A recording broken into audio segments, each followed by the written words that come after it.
नमस्कार, मैं हूं आशीष वर्मा। मॉर्निंग कॉल में आपका स्वागत है। शुरुआत इस वक्त की हेडलाइंस के साथ।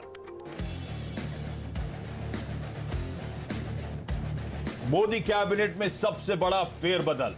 सिंधिया, सोनोवाल, अनुप्रिया पटेल, पशुपति पारस समेत 43 सांसदों ने ली मंत्री पद की शपथ। अनुराग ठाकुर, हरदीप पुरी समेत 7 राज्य मंत्रियों का प्रमोशन।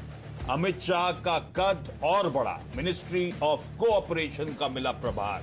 आज शाम 5 बजे होगी नई कैबिनेट की बैठक। 7 बजे पूरे मंत्रिमंडल से बात करेंगे पीएम मोदी।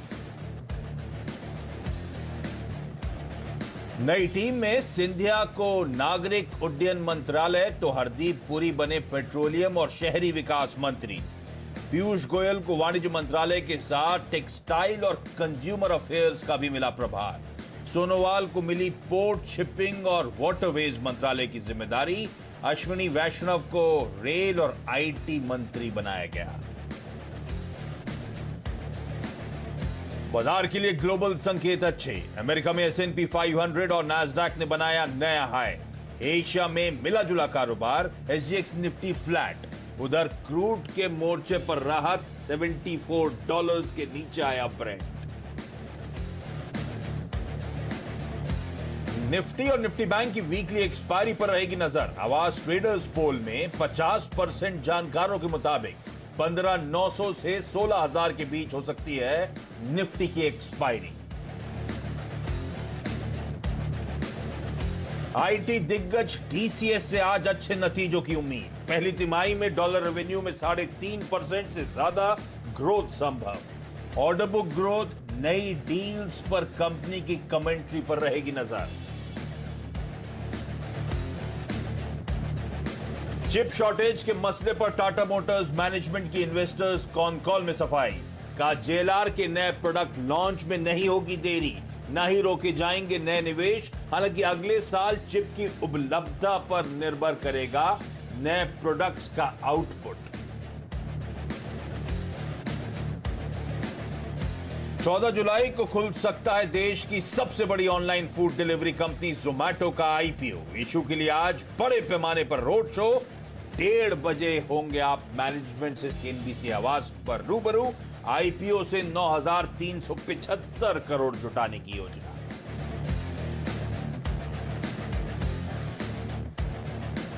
चलिए, गुरुवार की सुबह तो इंपॉर्टेंट दिन, ऑप्शंस एक्सपायरी की हमें करनी है, वीकली ऑप्शंस एक्सपायरी की तैयारी तो वैसे ही इंपॉर्टेंट था, साथ साथ उसमें और भी तड़के ऐड कर दीजिए। एक तो इंडिया इंक के result season, Q1 result season का आज से आगाज होना है।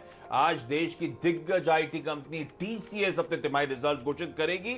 उसके ऊपर कल शाम को जो कैबिनेट में फेरबदल हुए, बड़े अनाउंसमेंट्स आए, उस पर स्ट्रीट आज सुबह सुबह रिएक्ट करती हुई नजर आएगी। अच्छा, क्विकली सम अप कर देता हूं अब तक का ये एक्सपायरी वीकली साइकिल रही कैसे। फ्राइडे को और मंडे को बढ़िया मूव के बाद तेजी पर इंट्राडे में आपको याद होगा ट्यूसडे को ब्रेक लगा था। उसके बाद कल फिर मोमेंटम भारतीय बाजारों ने पकड़ा। इनफैक्ट बढ़िया सेशन था। तो उठा पटक के बीच कल हमने देखा दिन के हाईज पे, वो भी सेकेंड हाफ में अच्छी तेजी बनती हुई नजर आई। दिन के हाईज पर जाके भारतीय बाजार ऑलमोस्ट 40.4% के उछाल के साथ, आधे परसेंट के उछाल के साथ फाइनली निफ्टी में ट्रेड कल्मिनेट होता हुआ नजर आया। और दूसरी अच्छी खबर, 5 दिनों से बैक टू बैक FII की सेलिंग से रिलीफ मिली। कल भाई FIIs ने 500-550 करोड़ रुपए की खरीदारी करी है।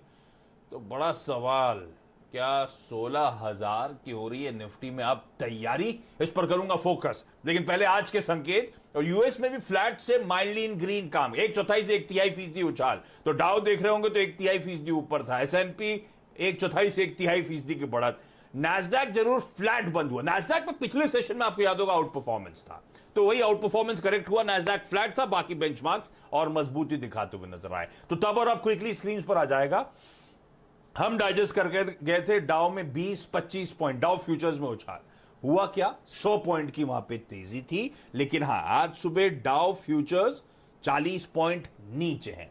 अच्छा, डाउ देख रहे हैं तो थोड़ी बहुत तेजी फिर भी नजर आ जाएगी। नैस्डैक अगर कोई देख रहा होगा तो नैस्डैक जो हमने डाइजेस्ट करा था 60 पॉइंट का उछाल, नैस्डैक एकदम फ्लैट बंद हुआ। तो इसीलिए मिक्स क्यूज है हमारे लिए। ऐसा नहीं है कि यूएस में डाउ अच्छा था इसीलिए बहुत से क्यूज हैं। यूएस के मिक्स क्यूज, क्योंकि आज डाउ फ्यूचर भी ऐड करना है। उसके बाद बाकी बेंचमार्क्स इंटरेस्टिंग हो रहे हैं। बॉन्ड यील्ड कूल ऑफ हो रही है 1.3 के लेवल्स पे पहुंचती हुई।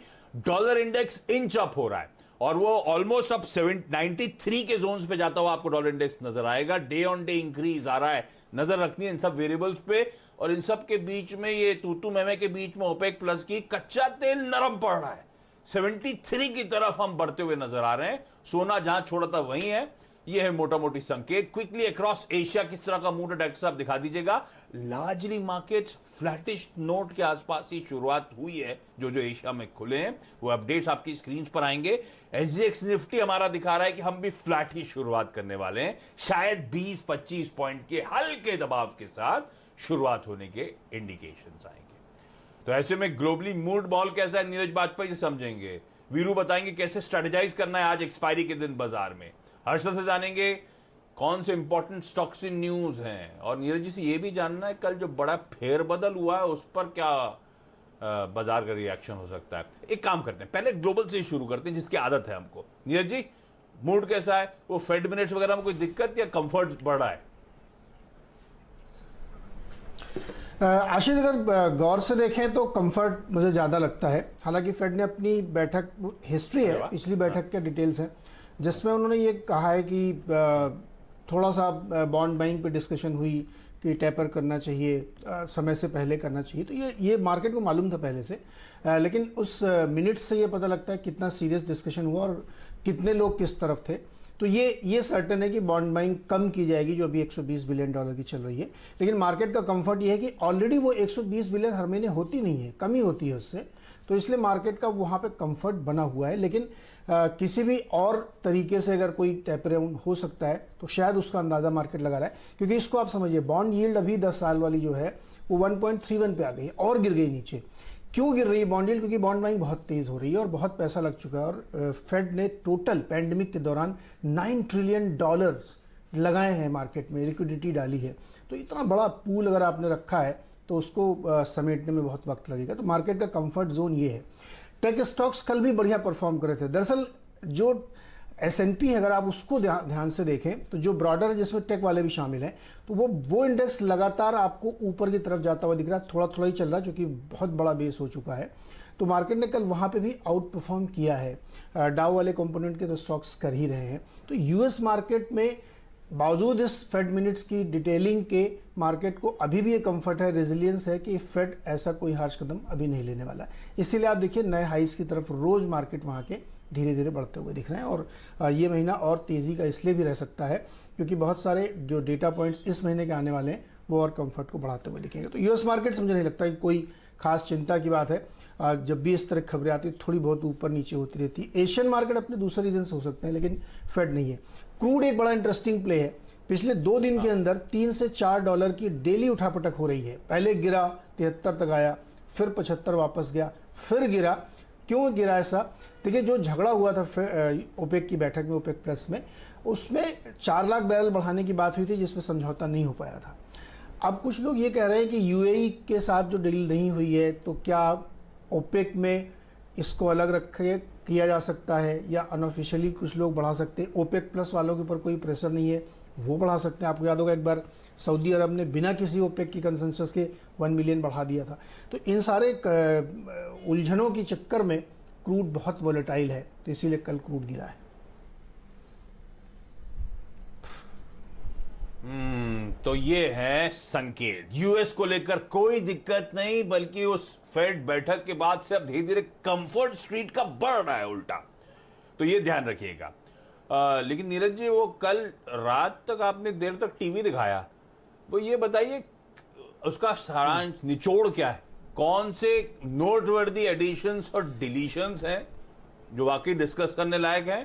और दूसरा, नेट ये कल के फेरबदल का शेयर बाजार में कोई असर है या नहीं? बहुत संक्षेप में बताता हूं। देखिए, मार्केट की लैंग्वेज में कहें तो परफॉर्मेंस और पेरिस। जो बहुत सारी मिनिस्ट्रीज में आपको चेंज देखे गए, की मिनिस्ट्री जिनको मार्केट बहुत ट्रैक करता है, उसमें रेलवे चेंज हुआ है, उसमें पेट्रोलियम चेंज हुआ है, उसमें शिपिंग चेंज हुआ है, एविएशन के नए मंत्री जी आ गए हैं। तो ये ध्यान रखा गया है कि तमाम रीजनल एडजस्टमेंट या किसी को किसी दूसरे काम में लगाना, ये सारे होते हुए भी परफॉर्मेंस वाज द की, उसी के आधार पर बहुत सारी चीज़ों को रखा गया है। और जिनके मंत्रालय बदले भी गए हैं, ऐसा नहीं था कि वो अंडर परफॉर्मर थे, उनको किसी और काम में, जैसे धर्मेंद्र प्रधान का एग्जांपल है कि वो अचीवर हैं, उनको जो काम दिया गया है वो 100% करके दिखाया, तो उनको दूसरी मिनिस्ट्री में डाला गया। पेट्रोलियम में हरदीप सिंह आ गए। सरकार का इरादा शायद ये था कि 2.5 साल हो गए हैं और इस समय जिस जंक्चर पे इकोनॉमी खड़ी हुई है वहाँ पे एक किक की ज़रूरत है, तो उस चीज़ को लाने के लिए, नए चेहरों को लाने के लिए एडजस्टमेंट और पॉलिटिकल चीज़ें अलग हैं, ये किया गया है। और मुझे लगता है कि जो अब फोकस्ड काम दिया गया है लोगों को, उस पर आपको परफॉर्मेंस दिखेगा और मार्केट इसको डेफिनेटली पसंद करेगा। लाइटर नोट पे मैंने आज सुबह भी ट्वीट किया है कि मिड कैप विंस और लार्ज कैप, बड़े बड़े दिग्गजों को बाय बाय किया गया है और जो परफॉर्मर हो सकते हैं उनको लाया गया है मार्केट में। तो परफॉर्म और पेरिश, तो कॉर्पोरेट इंडिया टाइप फंक्शनिंग हो गई, तो फिर बढ़िया है, अच्छा है ये। तो ये बदलाव है, इनसे जुड़े स्टॉक्स, इन मिनिस्ट्री से जुड़े स्टॉक्स को रखेंगे रडार पर।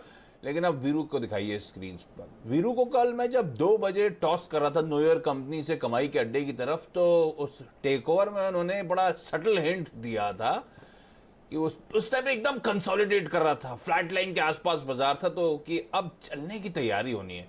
और वो शो शुरू होने तक वो 2 बजे जो हिंट दिया था, इवेंचुअली 60 पॉइंट ऊपर जाके निफ्टी बंद हुआ, मजबूती पूरी उस आखिरी 1.5 घंटे में आई। तो बिल्कुल तैयारी हो रही थी वीरू। वो ट्रेड तो बढ़िया पड़ा जिसने आपका वो सेटल हिंट समझ लिया था। अब आज कैसे अप्रोच करना एक्सपायरी के दिन, ये नॉर्थवर्ड जर्नी रिज्यूम होगी क्या? ये थोड़ा एसजेएक्स निफ्टी लड़खड़ा जाता है 16,000 पे, नर्वस 90 वाला हरकत है तेंदुलकर वाली टाइप्स। देखिए, मैं इस चीज से खुश हूं कि एसजेएक्स निफ्टी में कोई पागलपन नहीं है। 60, 70, 80 पॉइंट ऊपर होना, 100 पॉइंट ऊपर होना, 16,000 के लेवल के आसपास, किसी क्रिटिकल लेवल के आसपास